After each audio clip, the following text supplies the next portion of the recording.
Savoir ce qui s'est fait pour comprendre ce que nous sommes aujourd'hui avec une petite rétrospective. Parce qu'on ne peut pas comprendre, me semble-t-il, l'évolution des retraites aujourd'hui si on ne revient pas un petit peu sur le passé. En 1930, et dans ce cadre, on fait un système qui est beaucoup plus large. On a aussi la maladie, les accidents du travail et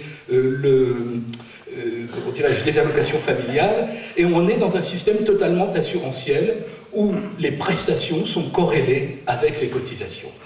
Résultat, 4 milliards de francs de déficit en 1945, et il faut trouver un nouveau système. Donc, le plan français de sécurité sociale de 1945, de Pierre Laroque, a mis en musique ce plan français de sécurité sociale qui était basé sur le plan Beveridge anglais en 2 mots.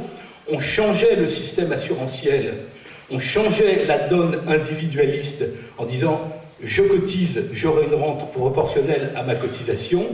On rentre dans un système macroéconomique et finalement le système est globalisé et on donne à chacun ce dont il a besoin, notamment on lui assure la sécurité, d'où le terme de sécurité sociale.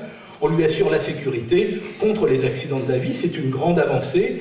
Et bien entendu, ça implique qu'il y ait une masse de cotisations ou de prélèvements sur les impôts qui ne soient pas corrélés directement avec ce que recevront les uns et les autres. Pour assurer la sécurité, il faut que celui qui est privé d'emploi puisse avoir de l'argent, et ça, s'il n'a pas économisé lui-même, il n'en a pas. Donc il faut que ce soit la solidarité nationale qui prenne en charge ces prestations que l'on sert. Or, ce système est basé, vous l'avez compris, sur l'universalité. Il fallait que tout le monde soit logé à la même enseigne et cotise de la même façon, ait les mêmes plafonds, ait les mêmes planchers, pour que le système soit équilibré. Les travailleurs indépendants, agriculteurs, commerçants, artisans, professions libérales, n'ont pas voulu, ont monté une forme de front du refus pour ne pas rentrer dans ce système universel. Les classes économiques françaises, commerçants, artisans, professions libérales et agriculteurs, étaient dans une France en reconstruction une force politique et économique considérable. Et le ministre du Travail socialiste à l'époque, en 1948, qui s'appelait Daniel Meyer, il a bien été obligé de reconnaître que ces travailleurs indépendants ne pouvaient pas rentrer dans le système universel. Dès lors, on peut en penser ce que l'on veut. Le système est complètement déséquilibré. Je termine là la rétrospective parce que nous sommes issus de ce système de 1948.